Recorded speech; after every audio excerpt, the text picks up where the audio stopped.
প্রকাশে এসেছে যে এই মন্ত্রিত্ব নিয়ে আপনি খুশি নন, আপনি বেশ কিছু অন্য মন্ত্রিত্ব বা অন্য ডিপার্টমেন্ট চেয়েছিলেন, আর আজকে আপনি প্রথম প্রেস মিটে বেশ কিছু সিদ্ধান্ত নিয়েছেন, মানে আপনি কি এই পথটাকে মানিয়ে যাচ্ছেন? আমি বলেছি যে I am not happy only with this department. আমাকে যা ডিপার্টমেন্টটা দেওয়া প্রিন্টিং এন্ড স্টেশনারি, কি প্রিন্টিং দাও, আমি একটু খোলাখুলি বলবো। আই টোল্ড অলরেডি, এটা আমি বলেছি এটার মধ্যে না করার কি আছে, কিন্তু যেহেতু আমি ফরেস্ট মিনিস্টার আমাকে এইগুলো সিদ্ধান্ত নিতে হবে।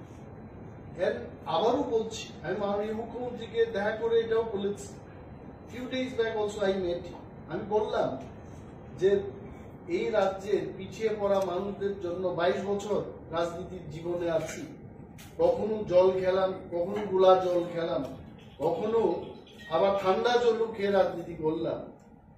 দপ্তরটাকে কিছু ভালো দপ্তর দিন, যাতে করে ওই মানুষদের জন্য, গ্রামের মানুষের জন্য যেন আমি কিছু করি। বললাম এটা there is nothing to hide, একদম খোলাখুলি।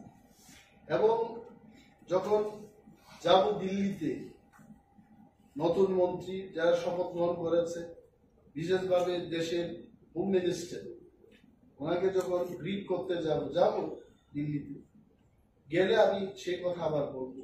In this department science and technology, without trader, তারপর প্রিন্টিং, কি প্রিন্ট হচ্ছে এটা দেখতে হবে। ফরেস্ট ইজ ওকে, কিন্তু এই সমস্ত দপ্তর দিয়ে 22 বছর যেটা কাটিয়ে দিলাম, যারা 5 বছর করেও তো অনেকে অনেক ধরনের পেয়েছে, 22 বছর করে যদি আমি কাজ করতে না পারি, এটা কি হবে? তাহলে এই রাজনীতির কি মানে আছে? এটা কেউর বিপক্ষে, I am not against the government, গভর্নমেন্টের পক্ষেই বলছি, গভর্নমেন্টের পক্ষেই কাজ করবো, কিন্তু দপ্তর না পেলে আমি কি করে করবো? এই কেন I have to perform, I have to be entrusted with good department.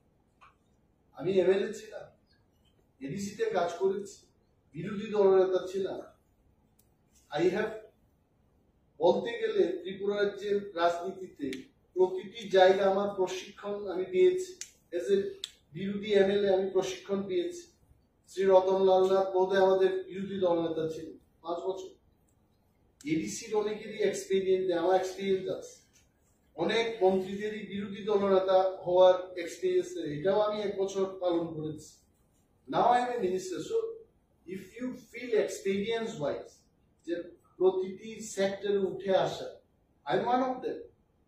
আমাকে যদি দপ্তরটা দেওয়া হয়, আমি এটাকে ভালোভাবেই চালাবো। তো I only requested honourable CM যে কৃপা করে ভালো কিছু দপ্তর আমি দিন, ভালো হচ্ছে।